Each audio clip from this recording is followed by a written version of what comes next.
Once upon a time, in the mystical land of India, there existed a legendary sage who stood out from all others. Adiyogi was not any ordinary yogi.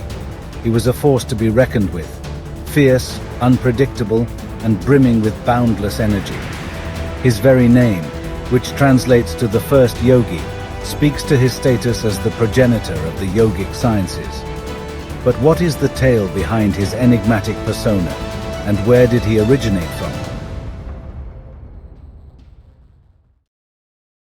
The ancient Hindu scriptures speak of a fascinating tale about the origin of Adiyogi, the first yogi. According to the legendary Shiva Purana, Adiyogi was not merely a sage, but a divine avatar of Lord Shiva, the god of destruction and transformation himself. He descended upon the earth over 15,000 years ago, in the midst of the majestic Himalayan mountains, where the winds howled and the terrain was treacherous.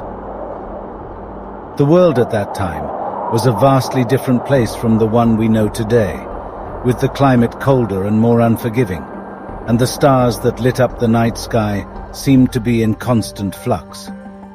Yet, despite the harshness of the world around him, Adiyogi stood resolute and unwavering, determined to fulfill his divine mission and unravel the secrets of the universe. The arrival of Adiyogi on earth was not a mere coincidence, but rather a profound intervention of the divine. It was a time of great turmoil and upheaval, and humanity was lost in a sea of darkness, crying out for guidance. The 7 great sages, revered even today as the Sapta Rishis, had been meditating in seclusion for thousands of years, in search of the elusive path to enlightenment. But despite their valiant efforts, their minds were clouded, and their hearts heavy with the burden of failure. As the world around them crumbled, they grew more desperate with each passing moment, longing for a savior to come forth and lead them towards the light. One fateful day, the Sapta Rishi gazed towards the sky and caught sight of a brilliant light that filled them with a glimmer of hope. Intrigued, they followed the radiant glow to its source, and that is when Adiyogi appeared, like a bolt of lightning amidst the storm, illuminating the way forward with his unparalleled wisdom and power. His powerful aura illuminating the entire region. As they beheld his serene figure, a sense of awe and reverence washed over them, tempered only by a slight tremble of trepidation. For in that moment, they knew that they had finally found the guide they had been seeking, and that under Adiyogi's tutelage, they would soon discover the path towards true enlightenment. To gain a deeper understanding of Adiyogi's presence, let's take a moment to watch a video by Sadhguru before proceeding further. It's very nice to be with you, Sadhguru. I wanted to know about Adiyogi because I've learned and I studied some yoga for years and I never heard about Adiyogi except from you. Oh, you thought Madonna invented yoga, is it?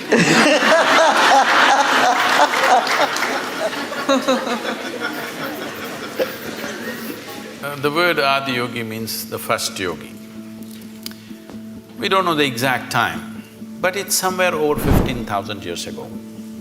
That much we know because of certain relics we have found and certain things that have been said, certain astronomical phases that they've talked about. Based on this, we estimate it's over 15,000 years ago, we don't know the exact time. So the significance of Adiyogi is this: for the first time for the human beings, he said, if you are willing to strive, you can cross all the limitations that nature has set up for you. Only thing is if you're willing to strive. And above all, the most important thing of this is, he's the first one. I don't want to take the credit away from the English people. Charles Darwin spoke about evolution about 150 years ago. You had a 200th birth anniversary recently. So, Adiyogi spoke of evolutionary process over 15,000 years ago. He spoke in a different language. When they asked how life happened, What is its beginning? What is its end? When his disciples asked him, he said, the first form of life was fish. Second form of life, he said, is a turtle, of amphibious life. That means life is moving out of water, finding its way on the land. You Indian people know about the 9 avatars. The next one is an animal, usually it's called a wild boar because wild boar is supposed to be the most physical creature among the mammals. So he says, it's a wild boar. Next one is half man, half animal. Next one is a dwarfed man. Next one is a full-fledged man but emotionally volatile man. Next one is a peaceful man. Next one is a loving man. Next one is a meditative man. The next one, which is yet to come, is supposed to be a mystical man. That could be you. Because if you pull out a small thing in your hand and start speaking to somebody in India or America, you're quite mystical. If you only… Yes. I'm saying, if only you had a phone 100 years ago, you could claim you're God and people would have believed it. Yes or no? So, he's not talking about individual people, he's talking about different stages of evolution. If you look at what Adiyogi spoke, in many ways it runs absolutely parallel to what Charles Darwin spoke 150 years ago. So he spoke about evolution and he said, till now evolution happened without your consent. Now you have the privilege to decide how far you want to evolve. He said, this is the most significant aspect of being human is this, that you decide your evolution. When you were a monkey, it's not my statement, it's Charles Darwin, okay? When you were a monkey, you did not decide, I want to become a human being. Nature just pushed you on for whatever reasons. But now that you're a human being, now you can decide what kind of a human being you want to be. This moment you can be like a brute, next moment you can be godlike. Both are possible for you right here. So he said the most significant dimension of being human is you determine your evolution. This is the only creature on the planet who has that freedom to do that. He said this is the most important thing and he gave 112 methods through which a human being can evolve to their ultimate nature. So that's why Adiyogi. As Adiyogi opened his eyes and gazed upon the 7 sages, he was filled with a deep sense of compassion and purpose. He saw their earnestness and their unrelenting quest for the truth, and in that moment he knew that he had come to guide them towards their ultimate destiny. And so he imparted to them the sacred science of yoga, illuminating their minds and hearts with the divine knowledge that had been bestowed upon him. In the years that followed, Adiyogi tirelessly mentored his first disciples, nourishing their spirits and imparting to them the wisdom that would transform them into the enlightened beings we now know as the 7 sages or Sapta Rishis. Adiyogi's teachings were not confined to mere physical postures or breathing exercises. Instead, he guided his disciples to harness the boundless cosmic energy that permeates every corner of the universe.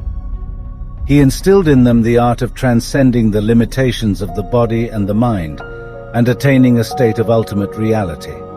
After thousands of years, the profound wisdom that Adiyogi imparted has endured the test of time, inspiring people all over the globe and transforming the world around us, proving its enduring power.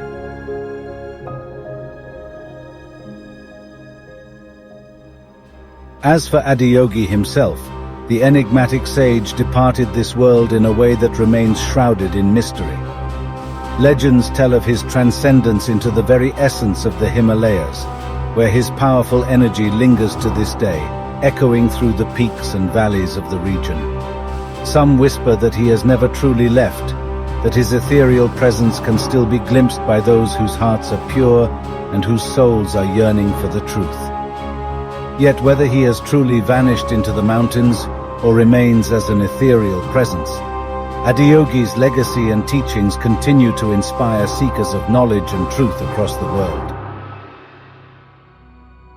And now, let's watch another video from Sadhguru to deepen our understanding of Adiyogi's teachings. But before that, if Adiyogi's story has touched your heart and inspired you in any way, we would be grateful if you could take a moment to subscribe and share your thoughts in the comments below. Thousands of years ago, when Adiyogi looked at or transmitted the tools of transformation, which got labeled as yoga. When this was transmitted, Adiyogi firmly believed that one day the entire world will take to it. There are scraps of information here and there of him talking about how every human being someday will evolve to take on to some tools of yoga. When they asked, why so many? Do we need so many? 1, 2, 3 would be enough. Why do we need so many? He said, the entire world will take to it. So many are needed. Not everybody will like the same thing. Somebody would like to do it this way, somebody would like to do it that way. So all these are needed. The initial teachers or the first teachers of this science, the Sapta Rishis, obviously expressed doubt. We have not even seen those people. We don't know who they are. In strange lands, we don't know what kind they are. Will they all take to this? He said, your business is to plant the seeds. One seed can turn the earth green, entire earth green. It has the potency. Your business is to keep the potency of the seed. When the weather is right, it will turn green. By the end of May, those of you who lived through May here, you are beginning to think the end of the world is coming. Yes, it was beginning. It's beginning to feel like everything is going to wilt and die in this heat. See, when the weather changes, everything bursts back into life. Every time the seasons happen, it's like this. In temperate climates, it's far more dramatic. In the winter months, if you look out, it looks like end of the world. Looks like if you don't know, seasons change. And if you look around, you think the world is going to come to an end. Not a single leaf, not a spot of green, everything has gone. But as the ice melts and spring comes on, life bursts forth. So Adiyogi said, your business is not to teach yoga to everybody. Your business is to keep the potency of the seed. You keep the seed pure and strong. When the weather is right, it will happen. I think the weather is getting right for yoga in many ways. For the first time, the entire world at least knows the word yoga. Whether they're yet practicing or not, they know there is something like this. Has everybody taken to yoga? Not yet. But as the weather gets right, if we keep the purity of the seed, it's bound to sprout. This was the story of Adiyogi, a tale of courage, wisdom and transformation. May it inspire us all to seek the truth and experience the divine energy within us. Thank you.